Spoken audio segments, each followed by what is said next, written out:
No princípio, criou Deus os céus e a terra. Ponto.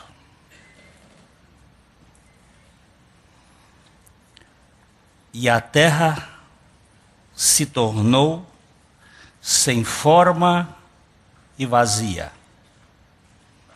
E havia trevas sobre a face da terra, ou sobre a face das águas. E o Espírito pairava sobre a face das águas.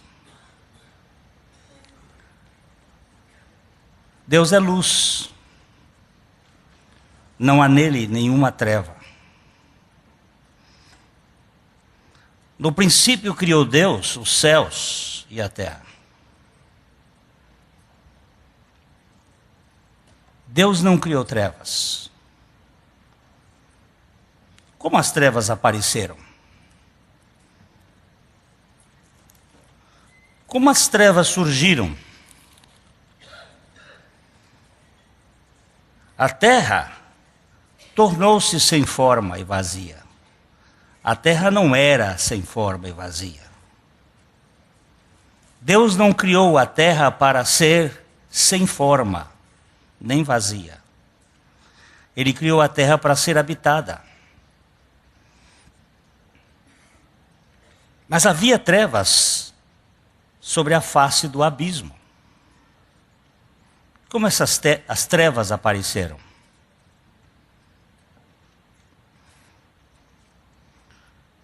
Antes desta criação, Deus criou um ser chamado Lúcifer, cheio de luz, feérico, iluminado, um querubim da guarda, cheio de luz. O sinete da perfeição, o mais belo entre os belos.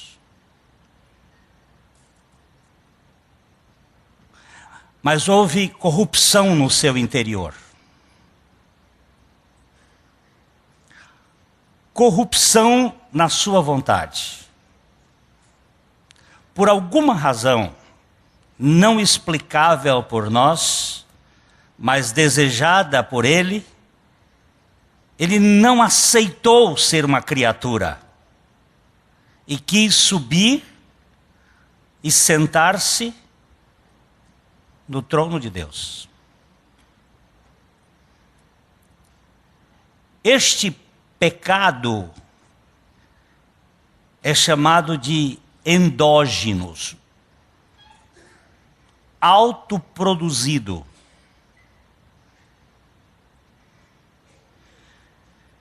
Foi o desejo de um ser criado, do ser mais lindo que já foi criado, sinete da perfeição. Essa é a expressão que o profeta Ezequiel fala dele, no capítulo 28. Era luz pura, na sua beleza, iluminado. Mas ele não quis ser menor do que Deus. Ele não aceitou estar naquele patamar de criatura. Ele quis ser o Criador. Por necessidade lógica, eu quero dizer para os meus irmãos que o Criador não pode ter princípio.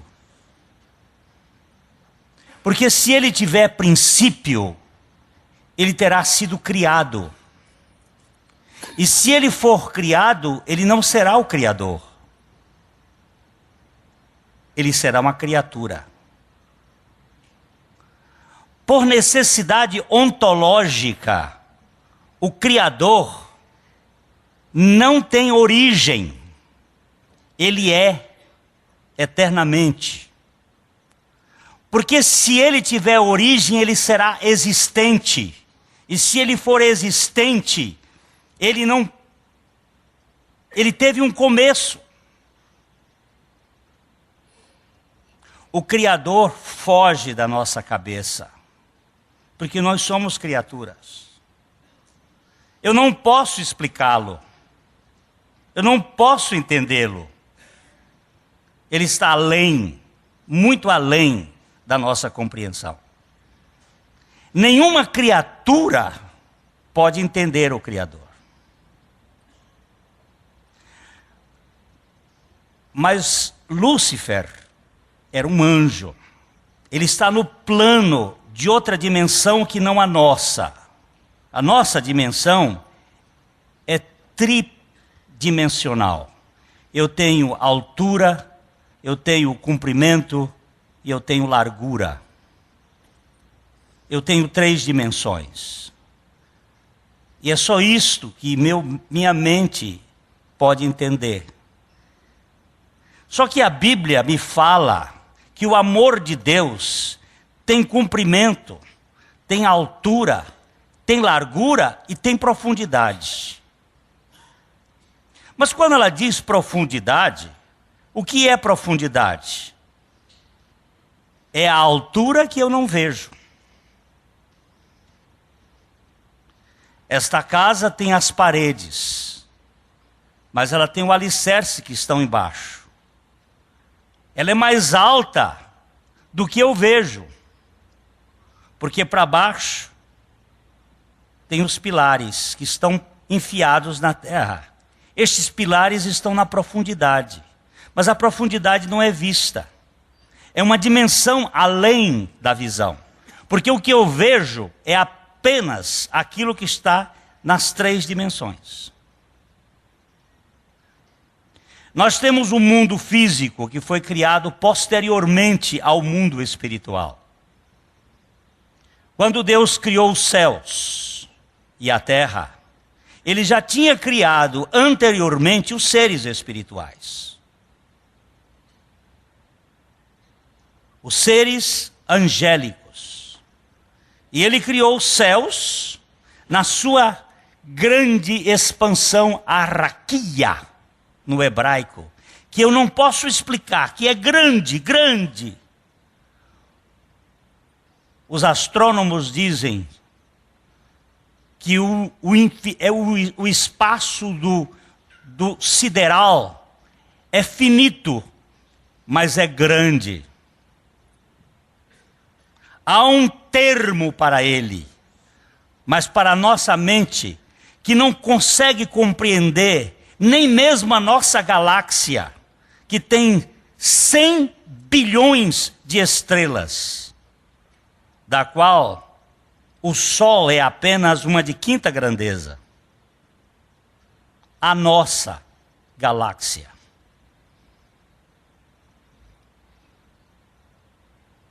E nesta imensidão da raquia estão 100 bilhões de galáxias iguais à nossa ou maiores do que a nossa. É grande, é muito grande, mas tudo isso é muito menor do que o seu Criador. Ele é o absoluto, é o infinito inexplicável, é a origem, é o Criador de tudo, e que criou um ser maravilhosíssimo, Lúcifer, cheio de luz, que não se conformou em ser criatura. Este pecado autoproduzido, hoje me perguntaram, Glênio, Satanás pode ser salvo? Eu disse não. Infelizmente não. Porque ele não tem arrependimento.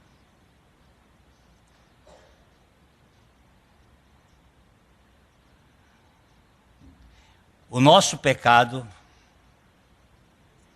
como seres humanos, não foi autoproduzido. Ele veio de fora para dentro. Ele não veio de dentro para fora.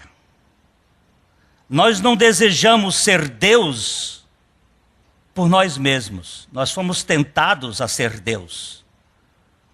O direito tem algumas atenuantes. O crime quando é doloso ou quando é culposo. O pecado de Lúcifer, se fosse tratado do ponto de vista do direito, seria doloso. O nosso seria culposo.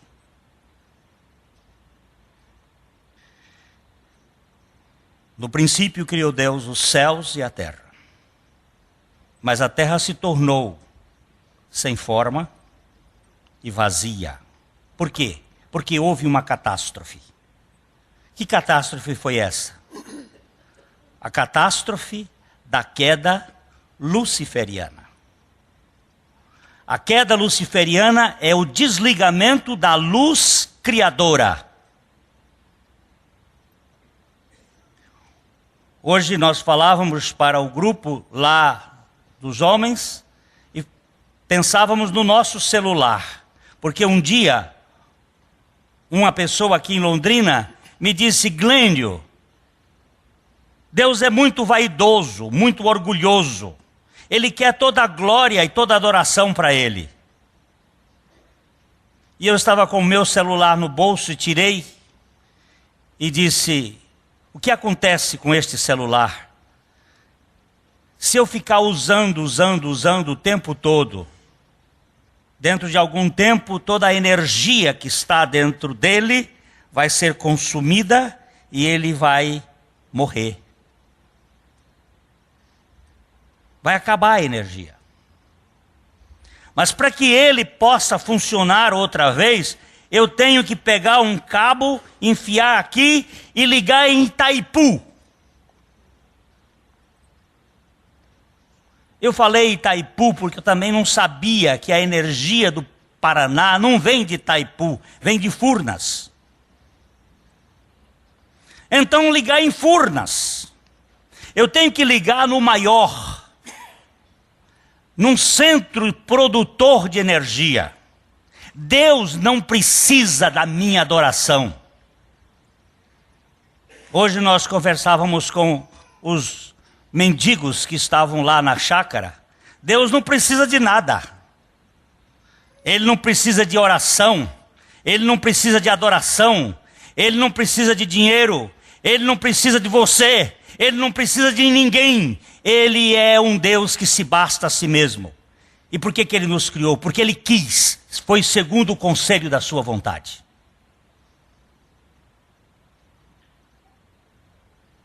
E esse Deus, quando Ele fala de adoração, não é que Ele queira ser adorado, é que Ele quer nos alimentar com a sua energia eterna, com a sua luz, porque Deus é luz e não há nele trevas nenhuma. Quando se desliga da luz, da energia, a nossa vai morrendo, vai acabando. Se nós nos ligarmos à energia dele, ela vai nos mantendo.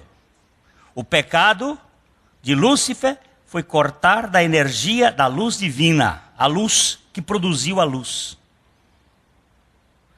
E então entrou no mundo o sistema das trevas. Trevas é a ausência de luz. Só existe essa bipolaridade. Luz, trevas. Antes que as trevas existissem, havia luz. Mas com a queda luciferiana, entrou no mundo o sistema das trevas. E Deus começa a restaurar o sistema da criação. No verso 3 de Gênesis, nós temos agora a nova ação divina. 3 de Gênesis é onde Deus começa a fazer a restauração do reino das trevas. Gênesis 3, 1:3. Disse Deus: haja luz, e houve luz. Haja expanda-se a luz no meio das trevas. As trevas existiam. Deus é luz. Esse haja não significa crie-se a luz, mas expanda-se a luz no meio dessas trevas luciferianas sobre o abismo e sobre o caos. E aí começa o processo restaurador de Deus. Haja luz. Verso 4. E viu Deus que a luz era boa, e fez separação entre a luz e as trevas. A luz é boa. As trevas não têm complemento. E viu Deus que a luz era boa, e fez separação entre a luz e as trevas. Isto no reino físico, que explica o reino espiritual. Há umas trevas que reinam sobre este mundo. Quem não está na luz, está nas trevas. Mesmo que veja com os olhos a luz do sol ou a luz elétrica, quem não tem Jesus Cristo vive nas trevas. O projeto de Deus é nos transplantar do império das trevas para o reino do Filho do seu amor. Eu não estou dizendo quem é batista, quem é católico, quem é protestante, quem é evangélico, quem é espírita. Eu estou dizendo que quem não tem Jesus Cristo vive nas trevas.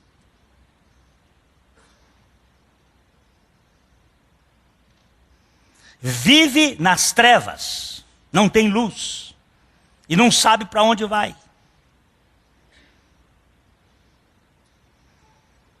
O reino das trevas é o reino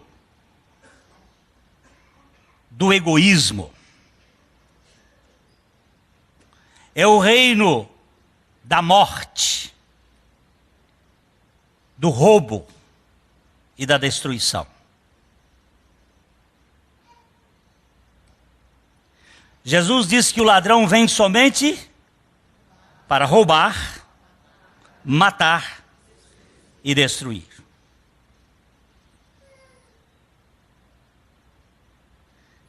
Quem é o ladrão?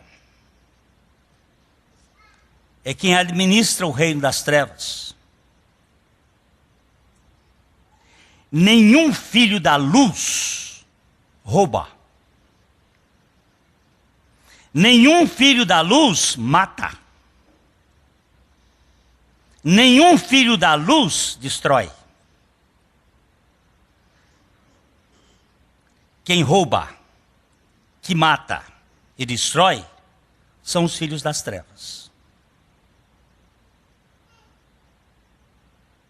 São os filhos do diabo.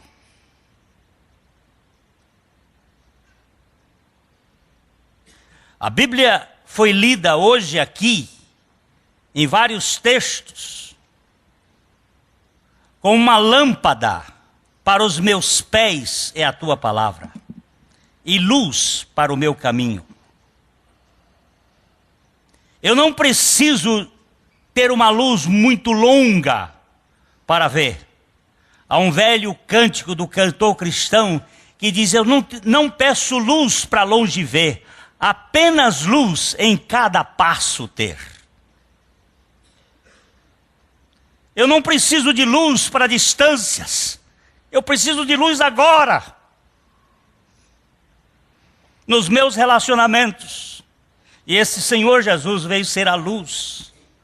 Não para me fazer um visionário do futuro, o que vai acontecer daqui 10 anos, 100 anos. Me perguntaram: Glênio, você acha que o tempo do fim tá chegando? Eu disse: eu acho. Pelos relatos da Bíblia ele está. Mas quanto tempo nós vamos ter? Eu digo: isso ficou por conta do Pai. Nem o Filho sabe. E eu não quero me aventurar a entrar num terreno secreto. Mas quero e preciso de luz para esse dia. Preciso da iluminação para o aqui e agora. A luz de Cristo. Para o meu relacionamento com minha esposa, com os filhos, com os meus irmãos, com os adversários que vivem a atacar-nos. Nós precisamos das armas da luz e não das armas das trevas. Porque nós vivemos num mundo dual. E eu não sei quem está na luz e quem está nas trevas. Eu sei que a luz veio ao mundo e aquele que o recebe está na luz. Mas a Bíblia diz que aquele que odeia está nas trevas. Aquele que não perdoa está nas trevas. É como Caim, que vivia nas trevas e não perdoou o seu irmão. Hoje nós vivemos num mundo onde as trevas comandam. Nós estamos dentro de um sistema de mentiras.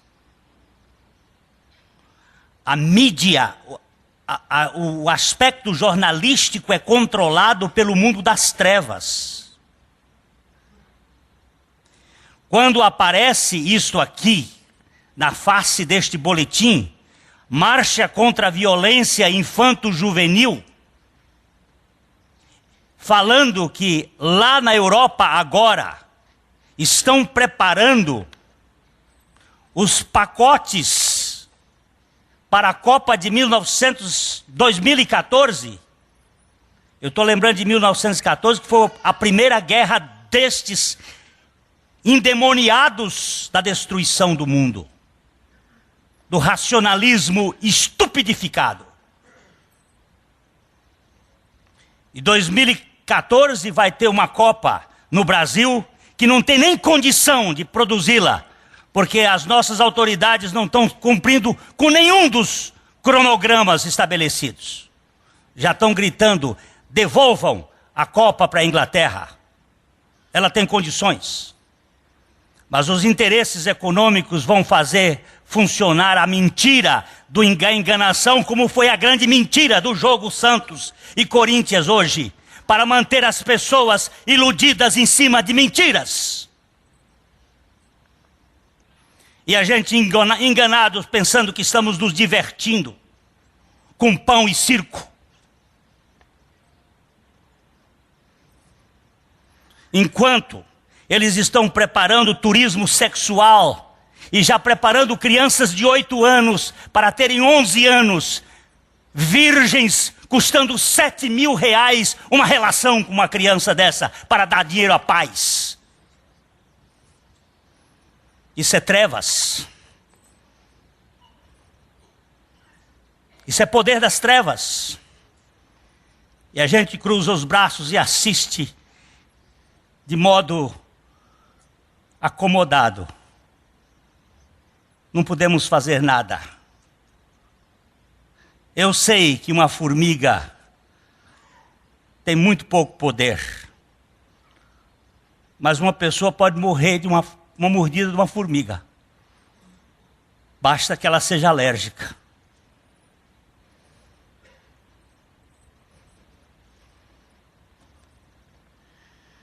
É difícil derrubar esse sistema, mas eu creio na ressurreição de Jesus Cristo dentre os mortos.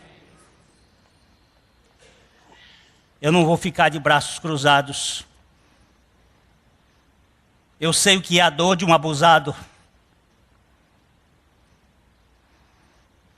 Nós não podemos, como igreja, assistir isso que está acontecendo.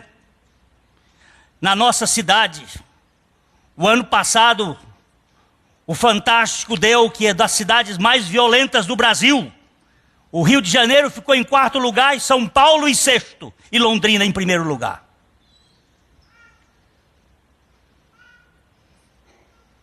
Isso em relação ao número de habitantes.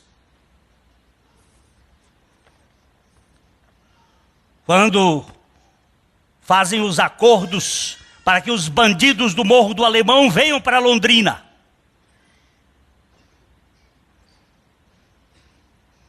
debaixo da barba dos chamados políticos que nós elegemos.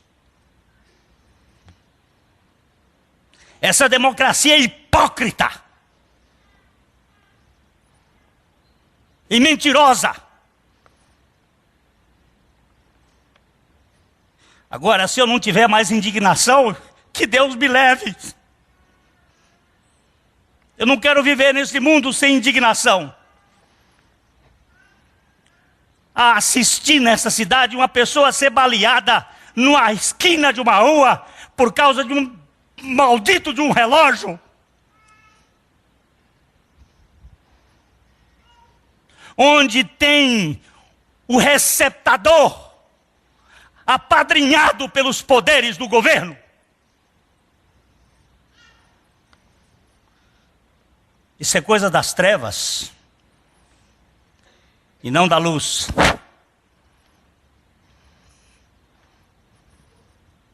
Mas nós temos um evangelho da luz. E essa igreja não pode ficar aí assistindo de camarote. Eu quero ver na quarta-feira, às 18h30, ali no monumento da Bíblia, quem é que tem cara para levantar a cara? Porque quando a dor está lá no bairro do União da Vitória, é longe, são os favelados, está longe. Quando está lá no bairro seguinte, é lá longe. Quando está na quadra seguinte, é lá longe. Quando está na casa do vizinho, também é longe. Mas quando chegar na sua casa, aí vira vítima.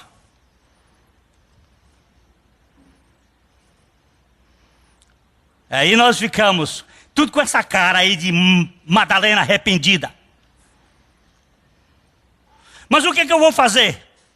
Nós temos armas muito poderosas.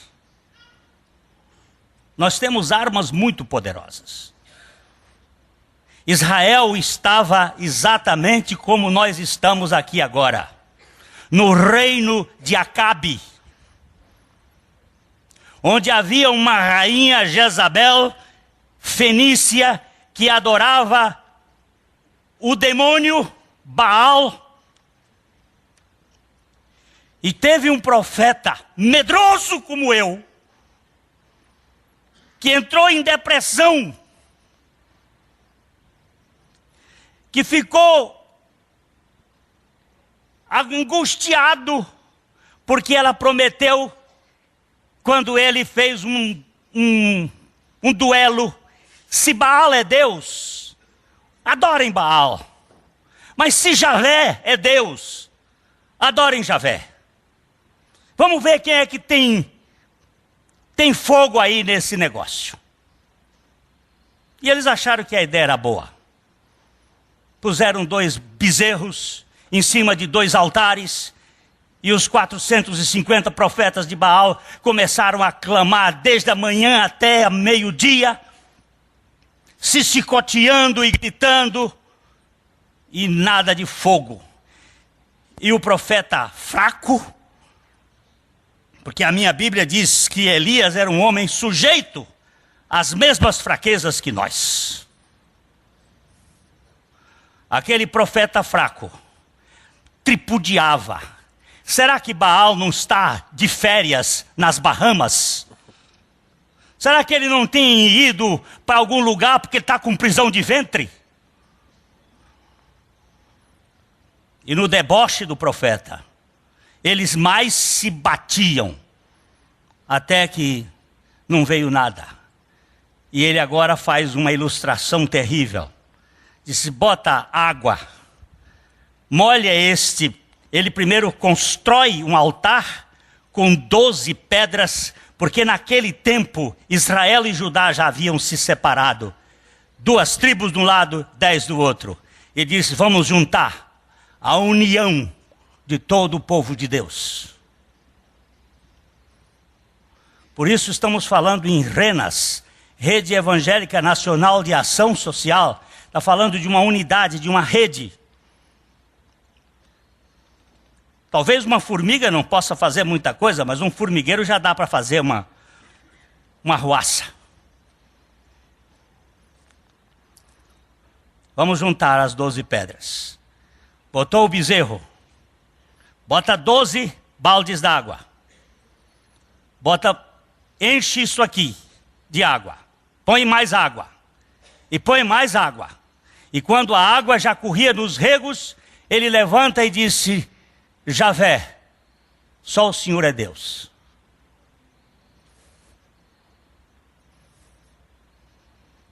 Manda fogo. E o fogo lambeu a água, lambeu as pedras, que elas se tornaram como cal. Aí o povo disse: é ele. Ele disse: então vamos matar esses profetas de Baal aqui. E não ficou um. E no outro dia Jezabel disse assim: não me chamo Jezabel, se amanhã não vai acontecer com este profeta o que aconteceu com os profetas do meu Deus Baal. E ele tremeu nas pernas.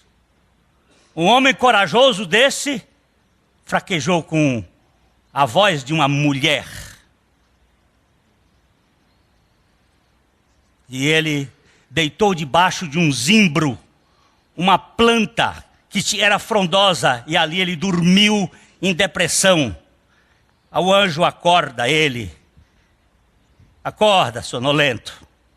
Ele acordou, tinha um braseiro e um pão. Ele comeu e estava tão profundamente deprimido que dormiu. E o anjo acordou ele outra vez e disse: levanta, homem. Sabe para onde ele foi? Em vez de ir para a casa de Jezabel, foi para Horebe, foi para o Monte Sinai. Viajou 40 dias e 40 noites sem comer. Entrou na toca e ficou lá dentro guardado. E se enfurnou e disse: vou morrer. Se eu morrer com a Jezabel, eu morro aqui de fome. Eu vou ficar aqui escondido. E Deus é muito original. Ele faz umas coisas que só ele sabe fazer. Ele começa com um barulho. Ele saiu de dentro da toca porque o negócio era assombroso. Talvez um tornado que quebrava pedras, uma tempestade. E ele olhou e procurou e não estava Deus. Daqui a pouco um terremoto, mexeu tudo e não estava Deus. Daqui a pouco uma tempestade e não estava Deus. Ele ia e entrava, ia e entrava, ia e entrava. Daqui a pouco um vento suave, um cicio, uma brisa. E então o Senhor fala: o que você está fazendo aqui, Elias?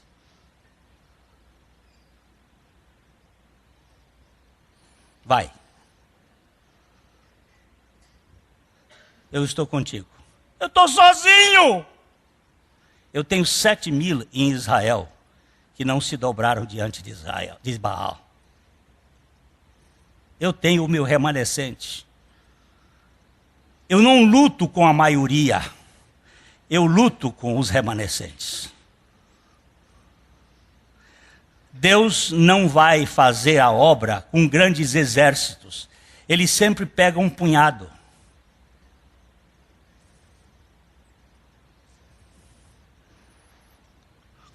Quando Gideon tinha que enfrentar os midianitas, eram 132.000. Ele manda tocar a trombeta e sai tocando o chofar em todo Israel. Apareceram 120.000 dos midianitas. Ele mandou tocar, apareceram 32.000 Mas 32 mil para lutar com 120 mil é uma covardia. É um quarto. E Deus diz, tem gente demais. Vamos selecionar.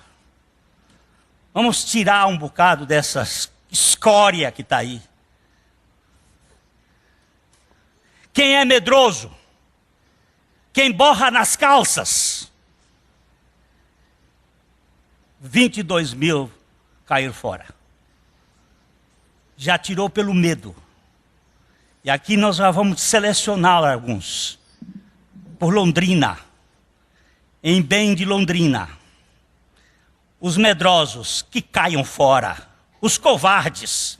Porque vocês não vão entrar no reino dos céus. A Bíblia diz que no reino de Deus não entram os covardes, os medrosos. Vocês já pertencem ao Pai de vocês. 22 mil, ficaram 10. Agora é que o negócio fica pior.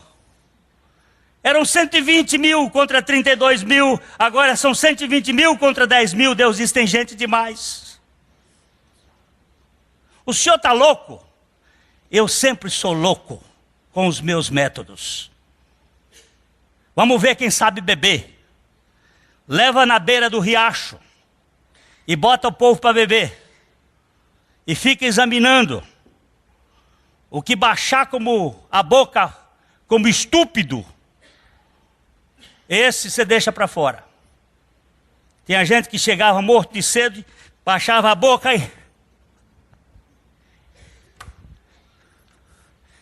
e Gideão só olhando e contando. Ele tinha um laptop lá e ele estava só anotando. Só 300.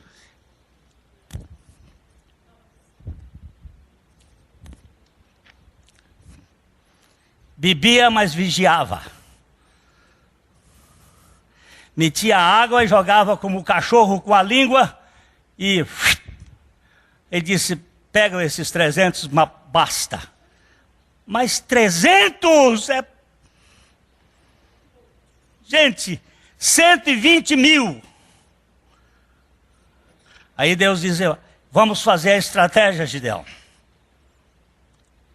Pega um pote. E pega uma luz. Uma lâmpada. Uma tocha. Enfia a lâmpada dentro do pote. E panha uma corneta. Um chifre de carneiro. Um chofar. Eram só 300. Com um pote, uma lâmpada, um chifre de carneiro. E quando tocar uma trombeta especial, todos vão, ao mesmo tempo, tocar sua trombeta e quebrar a tocha. Quebrar o vaso. Eles se puseram em todo o vale de Jezreel, em toda a redondeza. Lá embaixo estava o exército de Midian.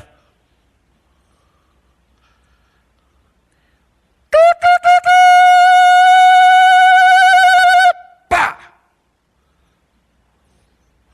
Aquele mundo de tocheiro ao redor, não tinha nenhuma arma.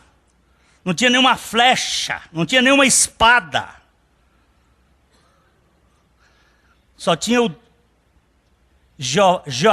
Jeová Sabaoth, o Deus dos exércitos, o Senhor dos exércitos, lutando. E de repente, os midianitas acordam e pegam as suas espadas e no escuro, nas trevas, um mata o outro. Quando amanheceu o dia, tinha 120 mil corpos.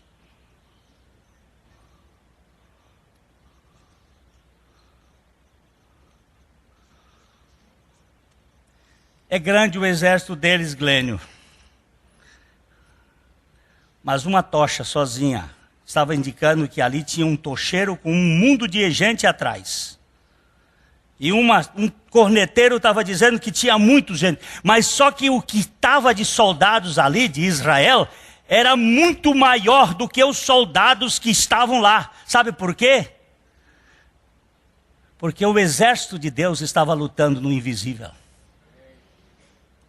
Foi quando Eliseu estava vendo as coisas acontecendo. O rei Ben-Hadad da Síria queria pegar Israel e Eliseu entrava lá com um espião espiritual. Ele entrava na casa e via tudo. Ele tinha um sistema secreto. Não tinha nada disso ainda. Mas o Espírito Santo continua sabendo das coisas e trazendo revelação para Eliseu. E Eliseu diz: não vai por aqui, meu pai. Não vai por aqui, seu rei. E Acasias ia fazendo o que o rei Eliseu mandava fazer. Aí de repente o Ben-Hadad soube que era Eliseu, que tinha o sistema secreto, que sabia tudo o que ele fazia. Disse: vamos cercar o profeta e vamos acabar com ele. Chegaram lá com um grande exército. Acorda de manhã cedo. Geazi, o moço, disse: meu pai, a cidade está cercada e há um exército muito grande. E Eliseu disse: Javé, abre o olho desse menino, para ele ver que os exércitos do Senhor são maiores do que os exércitos da Síria. E aí Deus tirou as escamas dos olhos. Quando Geazi viu, os montes estavam cheios de soldados de fogo e carruagens de fogo, e os exércitos do Senhor estavam lá. Você ainda crê que isso existe? Você ainda crê que o Deus de Elias e o Deus de Eliseu é o mesmo de hoje? Eu quero saber se você crê mesmo, meu irmãozinho. Ou esse negócio, esse amém aí, é um amém assim para dizer que tem fé. Você crê que esse Deus de Eliseu, o Deus de Elias, continua sendo o Deus da luz e o Deus que quebra as trevas e dissipa as trevas? Então, Primeira Igreja Batista em Londrina, irmãos da internet em milhares de lugares, vocês são os tocheiros. Nós somos membros desse exército de Deus. Nós temos uma arma muito poderosa. Elias orou.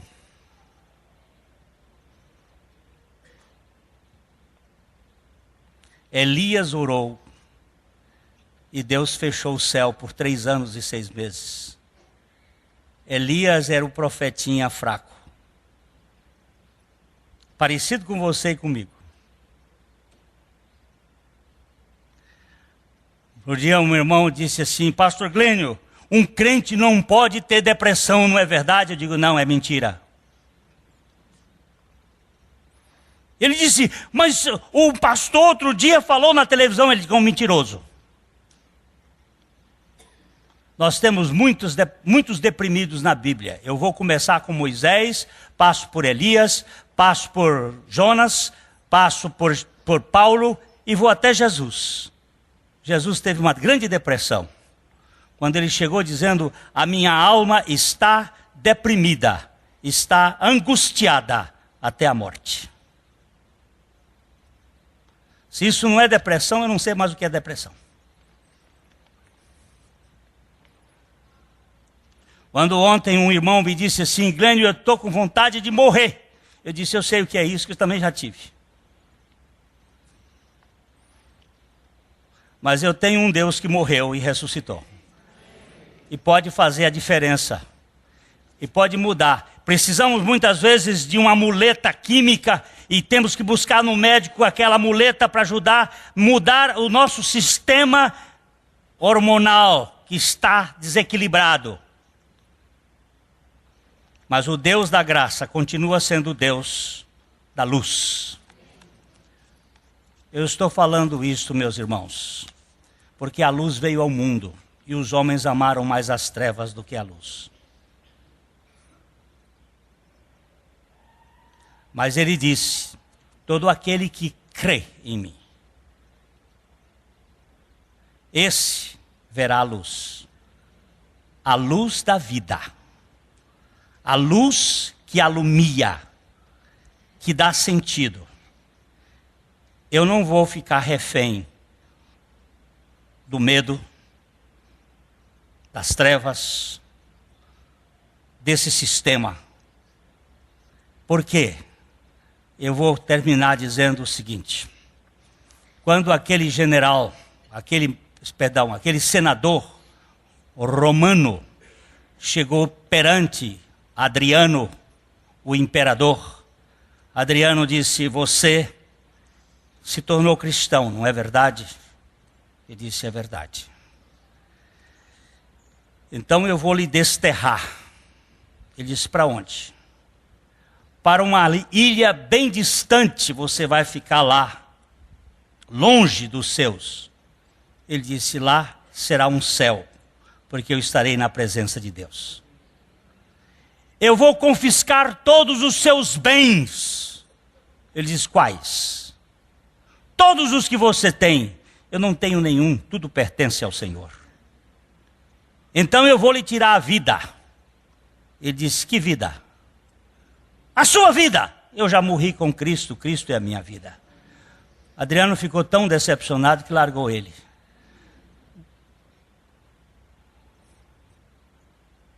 Não dá para matar um cristão. Não dá.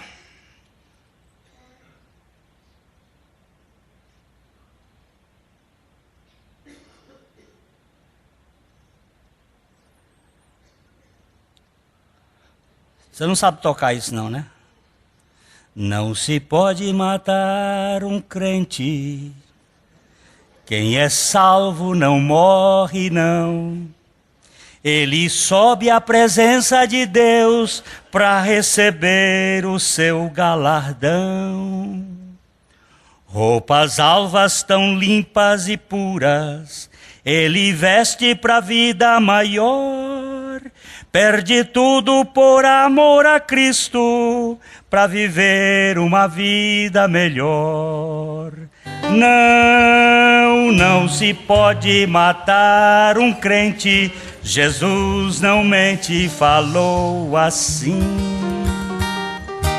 Quem perde a vida por mim tem sorte, porque sua morte não é o fim. Olha lá, gosto de ver gente que pega o tom na hora.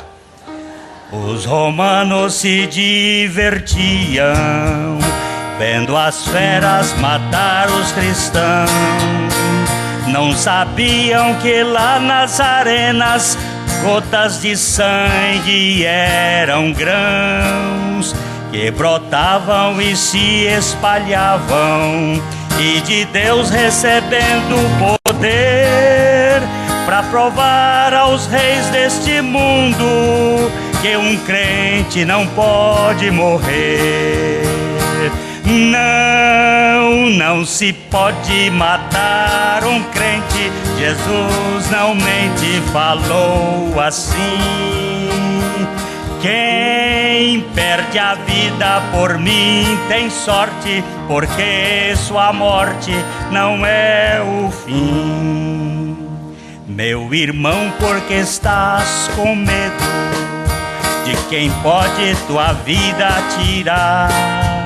Pensas no inimigo maior que pode tua alma um dia ceifar. Oh, não temes, não cales ao mundo, vai orando e buscando poder, e verás que na hora da morte o Senhor não te deixa morrer. Não se pode matar um crente. Jesus não mente, falou assim. Quem perde a vida por mim tem sorte, porque sua morte não é o fim. Louvado seja o Senhor Jesus Cristo. Nós não vivemos de aparência, nós vivemos pelo poder da ressurreição de Cristo Jesus. E nós precisamos tomar posições nesse dia. Londrina não é território de Satanás. Londrina foi alcançada pelo sangue de Jesus Cristo. Agora, você que é membro desse sistema do capeta, saiba que você não vai vencer. Entenda quem quiser entender. Se matar um crente, vai surgir mais gente levantando, porque gotas de sangue são grãos que vão brotar para que vidas sejam proclamadoras do Evangelho de Jesus Cristo. Eu estou falando com muita emoção, com muita dor. Essa semana eu não consegui dormir. E a luta é grande, mas maior é aquele que reina nesse mundo. Não existem dois deuses no mundo, só existe um. Esse Deus chama-se o Deus Altíssimo. Satanás não é Deus. Satanás é uma criatura. E Satanás está sob o poder de Jesus Cristo. A mensagem que você acabou de assistir faz parte do Ministério de Comunicação Palavra da Cruz. Temos um grande acervo de estudos bíblicos em áudio e vídeo. Distribuímos também, gratuitamente, o jornal mensal Palavra da Cruz. Entre em contato conosco pelo fone fax 0 operadora 43 3322 3037 ou pelo e-mail com@palavradacruz.com.br. Visite-nos também pelo site www.palavradacruz.com.br. Graça e paz.